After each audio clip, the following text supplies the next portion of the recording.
Warahmatullahi wabarakatuh. Waalaikumsalam. Alhamdulillah, puji syukur kehadirat Allah Subhanahu wa taala yang telah memberikan kita nikmat sehat sehingga dapat berkumpul bersama secara online untuk melaksanakan seminar proposal atas nama Sarah Faranita NPM 1611060317 dengan judul proposal Pengaruh Model Project Based Learning menggunakan media barang bekas berbasis ecopreneurship terhadap kreativitas dan pemahaman konsep biologi. Tim seminar hari ini adalah saya selaku ketua, Ibu Nur Hidayah MPD Sekretaris, Ibu Auliano Kasari MPD Pembahas Utama, Bapak Freddy Ganda Putra MPD Pembahas Pendamping 1, dan Ibu Nuh Batul Bidayati HK MPD Pembahas Pendamping 2. Seminar akan berlangsung kurang lebih 40 menit dan mari kita memulai dengan sama-sama melafaz basmalah. Bismillahirrahmanirrahim. Kepada Sarah Faranita dipersilakan menyampaikan pokok-pokok pemikirannya tentang penelitiannya selama kurang lebih 7 menit. Silakan. Baik, terima kasih kepada Bapak Eko Kuswanto MSI selaku Ketua Sidang. Assalamualaikum warahmatullahi wabarakatuh. Waalaikumsalam. Yang terhormat Bapak Eko Kuswanto MSI selaku Ketua Sidang. Yang terhormat Ibu Nur Hidayah MPD selaku Sekretaris.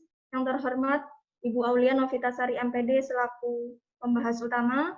Yang terhormat Bapak Freddy Ganda Putra MPD selaku Pembimbing 1. Yang terhormat Ibu Nuh Batul Bidayati HK MPD selaku Pembimbing kedua. Baiklah,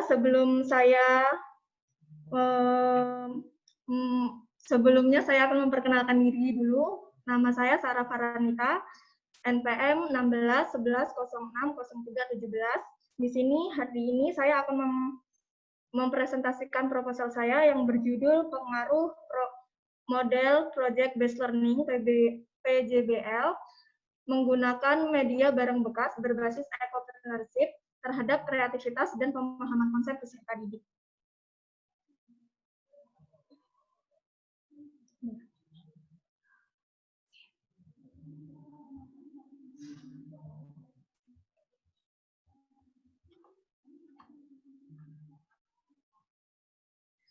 Yang pertama, bab 1 ada barang bekas. Barang bekas yaitu adalah barang yang sudah tidak terpakai atau tidak dibutuhkan lagi oleh pemilik.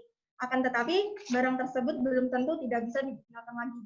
Kemudian ada kreativitas, yaitu sebuah kemampuan untuk menciptakan sesuatu yang baru yang diperoleh dengan cara menggabungkan beberapa hal yang sudah ada menjadi sesuatu hal yang baru. Kemudian ada pemahaman konsep, yaitu menangkap pengertian-pengertian seperti mampu mengungkapkan kembali suatu materi ke dalam bentuk yang lebih mudah dipahami, mampu menginterpretasi dan mampu mengaplikasikannya. Kemudian ada ecopreneurship, yaitu seorang wirausaha yang peduli terhadap masalah lingkungan dan kelestarian lingkungan. Selanjutnya ada identifikasi masalah. Yang pertama, selama ini pendidik masih menggunakan model pembelajaran secara langsung atau direct instruction. Yang kedua, kurang tepatnya penggunaan model pembelajaran yang diterapkan oleh pendidik akan menyebabkan proses belajar mengajar didominasi oleh guru, sedangkan partisipasi peserta didik masih rendah. Selanjutnya, pembatasan masalah. Model pembelajaran yang akan digunakan ialah Project Based Learning atau PJBL.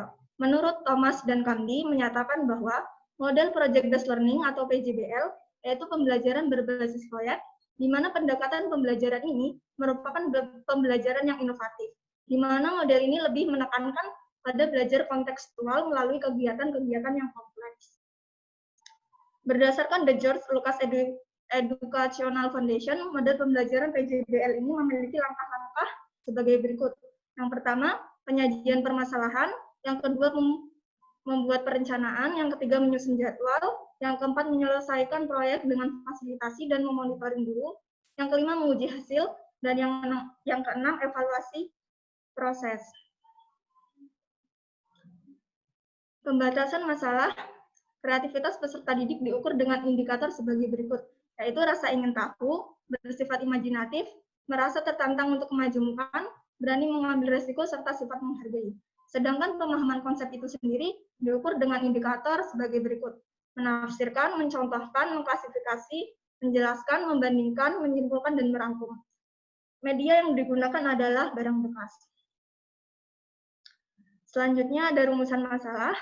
Apakah terdapat perbedaan pengaruh antara model PJBL atau Project Based Learning menggunakan media barang bekas berbasis ecopreneurship terhadap kreativitas biologi kelas 10? Yang kedua, apakah terdapat perbedaan pengaruh antara model PJBL atau Project Based Learning menggunakan media barang bekas berbasis ecopreneurship terhadap pemahaman konsep biologi di kelas 10? Tujuan penelitian. Yang pertama, untuk mengetahui perbedaan pengaruh antara model PJBL menggunakan media barang bekas berbasis ecopreneurship dengan metode ceramah terhadap kreativitas peserta didik di kelas 10 MAN 1 Bandar Lampung. Yang kedua, mengetahui perbedaan pengaruh antara model PJBL menggunakan media barang bekas berbasis ecopreneurship dengan metode ceramah terhadap pemahaman konsep biologi di kelas 10 MAN 1 Bandar Lampung. Kemudian ada manfaat penelitian, manfaat bagi guru. Manfaat penelitian ini bagi guru diharapkan dapat memberikan dampak positif bagi guru untuk membuat media pembelajaran, serta dijadikan acuan bagi para guru, khususnya di kelas 10 di SMA, guna meningkatkan kreativitas dan pemahaman konsep peserta didik. Manfaat bagi siswa dengan dilakukan penelitian ini, diharapkan siswa dapat meningkatkan kreativitasnya, memunculkan rasa peduli terhadap lingkungan sekitar, serta terciptanya jiwa ecopreneurship dan kreativitas, serta terbentuklah pemahaman konsep biologi. Manfaat bagi peneliti, dapat menambah pengalaman dan memperluas wawasan tentang kreativitas dan pemahaman konsep. Manfaat bagi sekolah, sebagai bahan pertimbangan dalam menyusun program pembelajaran, serta dalam menentukan metode dan media pembelajaran yang tepat untuk terciptanya kreativitas dan pemahaman konsep.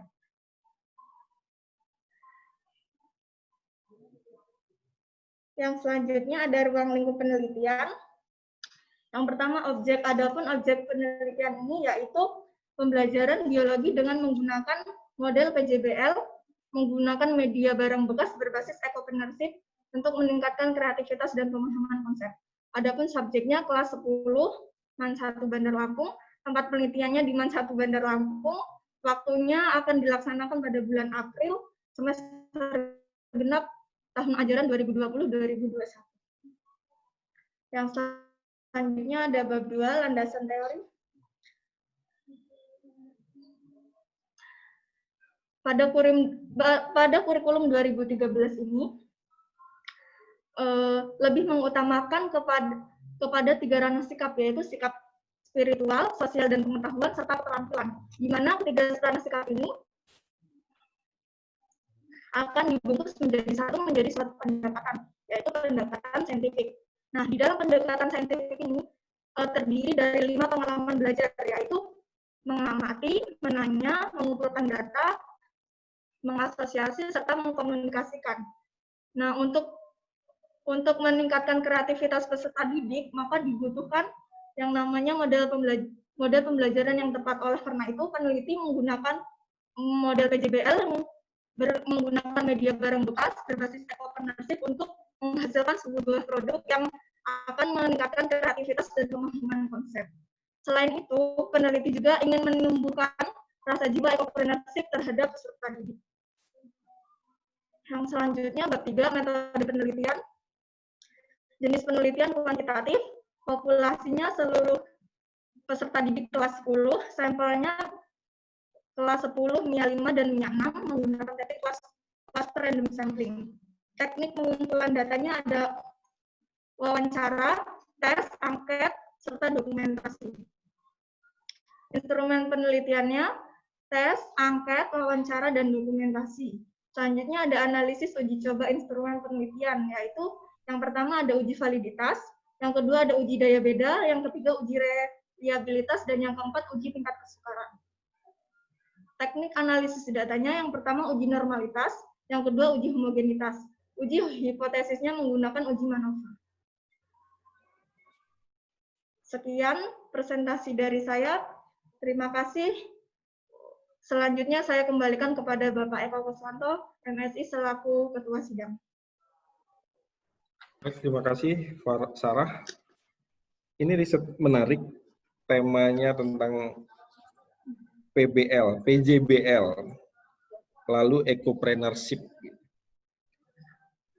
Pak Sarah, bisakah menjelaskan ulang makna ekopreneurship? Jadi makna ekopreneurship menurut saya sendiri itu adalah seorang wirausahawan yang dimana wirausahawan itu tidak melulu itu memikirkan tentang bagaimana keuntungan dan keuntungan. Akan tetapi dia juga memikirkan lingkungan sekitar kita. Bagaimana sih dengan lingkungan sekitar kita? Oleh karena itu adanya ekopreneurship itu. Jadi selain dia untuk memikirkan untung, dia juga memikirkan lingkungan sekitar mereka. Bedakan ekopreneur dengan ekopreneurship. Entrepreneur dengan entrepreneurship. Kalau entrepreneur itu wirausahawannya yang dimaksud Sarah tadi. Kalau entrepreneurship kewirausahaan, jiwa kewirausahaan. Jadi bukan orangnya ya. Nah, yang dimaksud di sini tentu entrepreneurship, jiwa ekopreneurship, jiwa wirausaha yang berbasis lingkungan. Jadi Sarah nanti mohon lebih kuatkan konsepnya karena ini riset yang bagus, nanti saya tunggu di Munafosah. Baik, untuk selanjutnya Ibu Aulia Novitasari MPD selaku pembahas utama, dipersilakan untuk waktunya kurang lebih 10 menit. Terima kasih kepada tim seminar. Baiklah, Assalamualaikum warahmatullahi wabarakatuh. Waalaikumsalam. Sarah. Ya, Bu. IBL membantu barang bekas ya untuk meningkatkan pemahaman konsep dan dasarnya.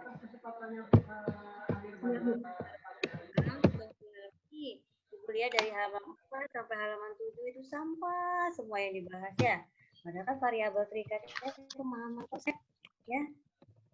Jadi di sini ini barang bekas itu sebagai solusi atau masalah? Bukan sebagai solusi sih, tapi memanfaatkan barang bekas. Bagaimana gimana caranya biar sampah di lingkungan itu tidak, atau barang bekas yang ada di lingkungan sekitar itu tidak apa ya, sudah tidak memiliki manfaat lagi gitu. Bagaimana caranya mereka memanfaatkan itu agar dia itu memiliki nilai ekonomis atau nilai khas gitu. Maksud Ibu fokus utamanya itu di pemahaman konsep siswa atau siswa itu bisa ini tadi mengolah barang bekas itu? Lebih ke pemahaman sama kreativitasnya. Nah, maksud Ibu di sini di latar belakang di bagian awal pemahaman konsepnya tolong ditambahkan. Jadi di situ 3 lembar sendiri tentang barang bekas, tapi pemahaman konsepnya kurang. Ya, pentingnya pemahaman konsep, kemudian kreativitas itu pentingnya apa, kemudian hubungan pemahaman konsep dan kreativitas itu apa, gitu ya. Tambahkan. Kemudian ini di halaman 13 itu kan sudah ada tabel ya. Nah, angka-angkanya itu tidak dibaca lagi di bawahnya, ya langsung. Misalnya rendah itu langsung kamu tulis saja kesimpulannya, tapi nggak usah lagi angka-angka dibaca. Sudah ada di dalam tabel. Nah, kemudian di sini pemahaman konsep yang rendah, kemudian kreativitas yang rendah, kemudian PJBL. Nah, hubungannya apa? Pemahaman konsep, indikatornya apa yang pertama? Pemahaman konsep.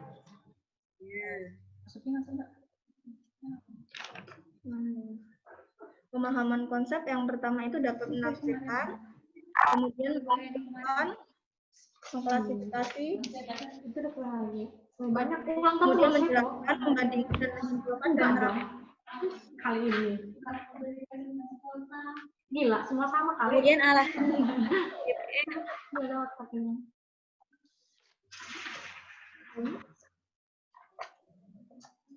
apa Bu? Alasan memilih model PJBL. Karena jadi maksud Ibu, misalnya ini ada yang rendah, kreativitas yang rendah, kemudian memilih PJBL, harusnya kamu rinci. Kelebihan PJBL ini apa saja? Sesuai nggak dengan permasalahan yang ada? Bisa nggak dia dijadikan sebagai solusi? Gitu ya. Jadi kelebihan PJBL yang sesuai dengan indikator-indikator dari pemahaman konsep itu kamu tambahkan dia terbatas. Ya. Nah, ini penelitian relevan. Tolong bahasanya dicek lagi di penelitian relevan. Banyak kata-kata di mana, kemudian pengangkatan judul. Ngapain judul diangkat-angkat ya? Cek lagi. Ya, Bu, ya. Dan identifikasi masalah. Nah, cek lagi yang kedua. Ya, yang nomor 2 itu kan identifikasi masalah. Tahu, tapi temanya tema Pak Supri. Ya, lagi. Kemudian batasan masalah, model, intaknya apa, kemudian materi. Materinya apa ini, Sarah? Pencemaran lingkungan, Bu. SMA, SMP? SMA semester genap kelas 10. Nah, sudah lewat. Berarti tahun depan ya? Iya, Bu. Ya. Atau mau ganti materi? Kayaknya mau ganti materi aja deh, Bu. Oke. Kemudian penguasaan konsep indikatornya. Nah, kamu jelaskan di batasan masalah. Kemudian ini kan model ya. Yang kelas kontrolnya dicek lagi. Jangan pakai metode. Satunya model, satunya metode. Kalau model juga ya. Iya, Bu. Kemudian penelitian waktunya tadi dicek lagi. Bab 2. Nah, bab 2 ini kan modul pembelajaran judulnya PJBL ada strategi. Nah, baru di awal. Baru bab 2. Ini adalah strategi. Ini lagi nih strategi, metode, atau model. Kemudian sintak PJBL. Dijabarkan ya. Nah, di sintak PJBL itu yang pertama penyajian masalah. Nah, penyajian masalah yang seperti apa tadi yang dihubungkan? Coba Sarah jelaskan materinya seperti apa, kemudian penyajian masalahnya seperti apa, terus barang bekas yang mau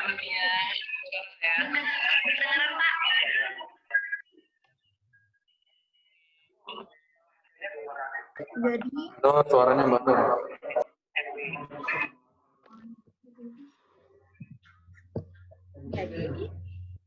Jadi penyajian masalahnya itu tadi kan dilihat di lingkungan sekitar, itu ada sampah apa aja. Nanti dikelompokkan ada sampah, kayak sampah plastik, botol, terus kayu. penyajian masalah. Masalahnya apa? Oh, ini ada plastik gitu. Terus hubungannya sama pemahaman konsep? Masalahnya itu tadi, Bu, masih banyaknya peserta didik yang membuang sampah sembarangan. Itu kan masuk ke dalam limbah yang dihasilkan oleh peserta didik. Yang dipelajari siswa nanti mereka menyajikan masalahnya seperti apa? Kalau yang kamu jelaskan itu kan masalah kamu di penelitian. Yang Ibu tanya nanti masalah pada saat pembelajaran. Masalah pada saat pembelajaran, misalnya dilihat dari mungkin nggak pakai mungkin.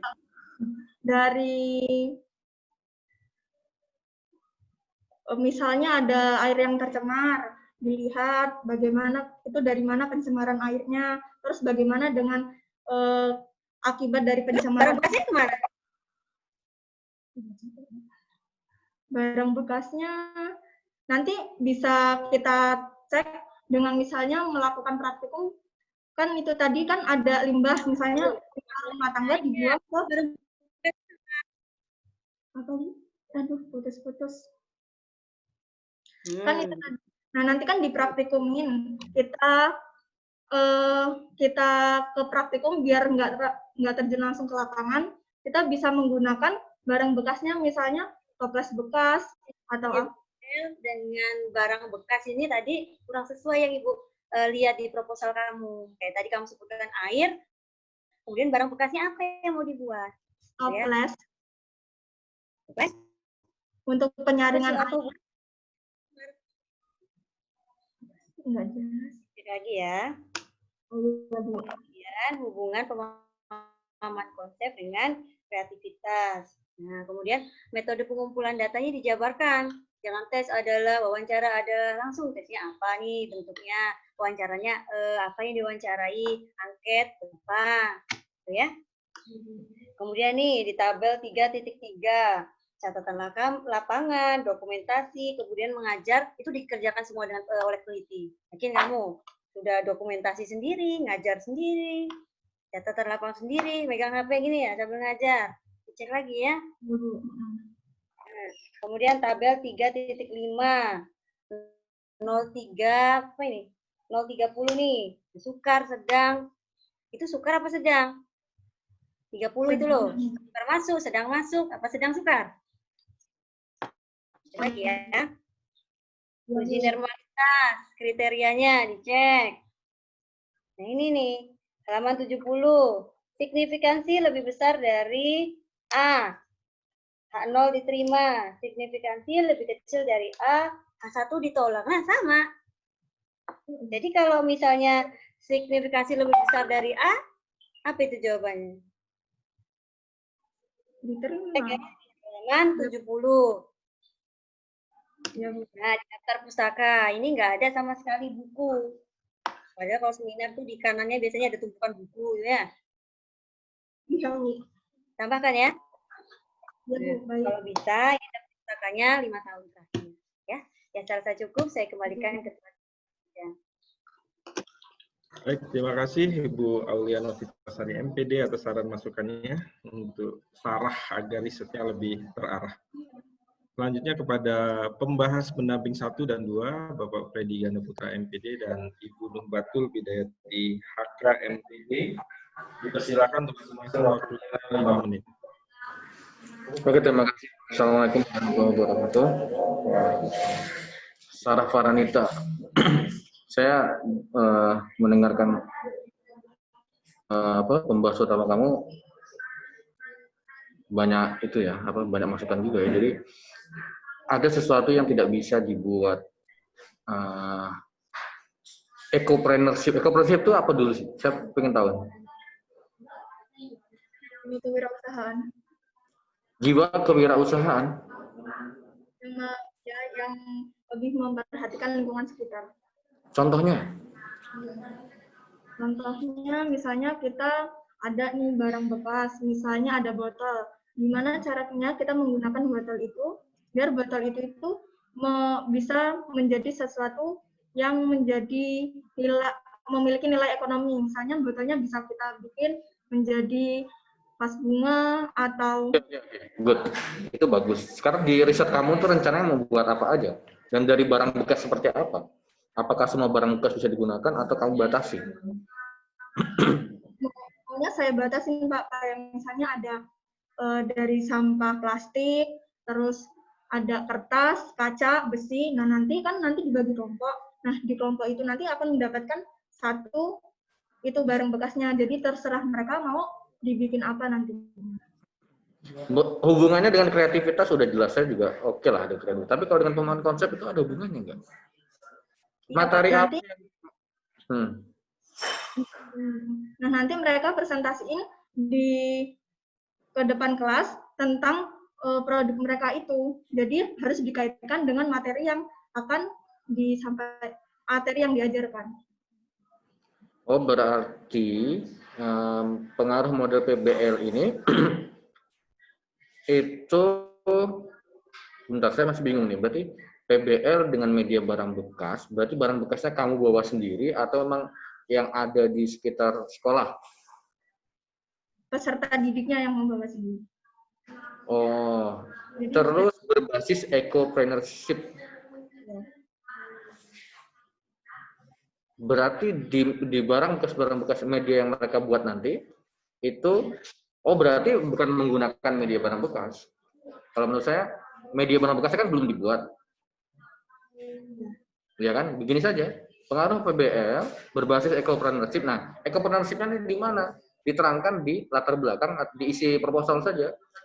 Ecopreneurship kan ini kan, ecopreneurship berarti apa? Kewirausahaan ya, yang masih berbasis lingkungan kan. Nah, berarti Ecopreneurship di mana? Ecopreneurship kamu jelaskan di ide, oh di sini ada barang bekas, yang mana nanti kalau barang bekas ini saya gunakan berarti kan mengurangi sampah. Nah, mengurangi sampah terus ya itu berarti nanti medianya bukan kamu yang buat kan, masih siswa yang buat kan? Iya, Pak. Iya, berarti penerapan PBL berbasis ecopreneurship terhadap kreativitas dan pengembangan bangsa. Gitu. Ya, ecopreneurship di mana? Ecopreneurship nanti kita bareng-bareng saya dengan mahasiswa membuat gitu. Nanti dari sini saya harap mahasiswa punya keterampilan, kreativitas, dan mahasiswa juga paham dengan konsep-konsep biologi yang diajarkan. Gitu. Kayaknya lebih baik gitu sih. Jadi dengan menggunakan media barang bekas ini kayaknya kurang tepat karena media barang bekasnya belum ada. Kalau sudah ada baru oke. Tapi kalau belum ada kayaknya nggak bisa digunakan di saat pembuatan proposal. Jadi lebih baik PBL berbasis ecopreneurship gitu aja. Itu lebih menjual juga judulnya. Ya. Terus di sini kan ada 2 variabel terikat ya. Nah ini juga kamu bisa membuat 3 rumusan masalah.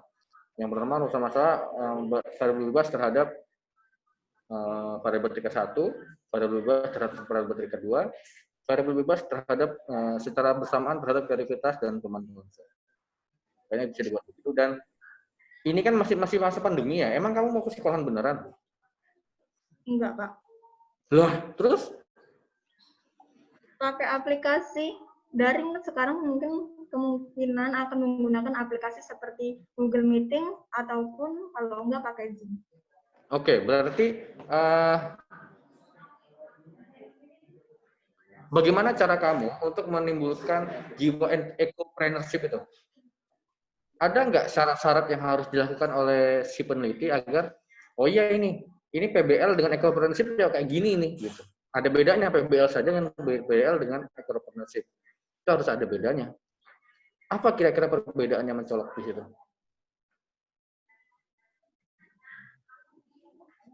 Terus kamu mencoba nggak? Ini kan nanti kan PBL kan pasti kamu bandingkan dengan konvensional. Nah, saya ingin tahu malahan PBL dengan ecopreneurship dibattlekan atau versus konvensional dengan ecopreneurship. Okean mana nih? Kalau okean yang konvensional ya konvensional saja. Ngapain capek-capek pakai PBL? PBL kan harus begini. Kalau konvensional kan masih sudah ada kan? Jadi nanti bisa pakai 3 kelas tuh. Kelas PBL dengan ecopreneurship, kelas konvensional dengan ecopreneurship, kelas ketiga adalah konvensional sendiri. Anggap saja konvensional sendiri itu nggak ada lah. Nah, battle-nya 2 itu. Biar kita bisa lihat ini apakah ecopreneurship-nya yang oke atau PBL-nya yang oke. Nah kan gitu, nanti bisa dibandingkan. Oke, sekian dari saya kembalikan ke ketua. Saya akhiri. Assalamualaikum warahmatullahi wabarakatuh. Terima kasih Bapak Freddy Putra selaku pembahas pendamping. Silakan kepada Ibu Nuh Batu Bidayati HK. 5 menit kurang lebih ya Bu, monggo. Ya, baik Pak, terima kasih. Tim sidang yang saya hormati, Assalamualaikum warahmatullahi wabarakatuh.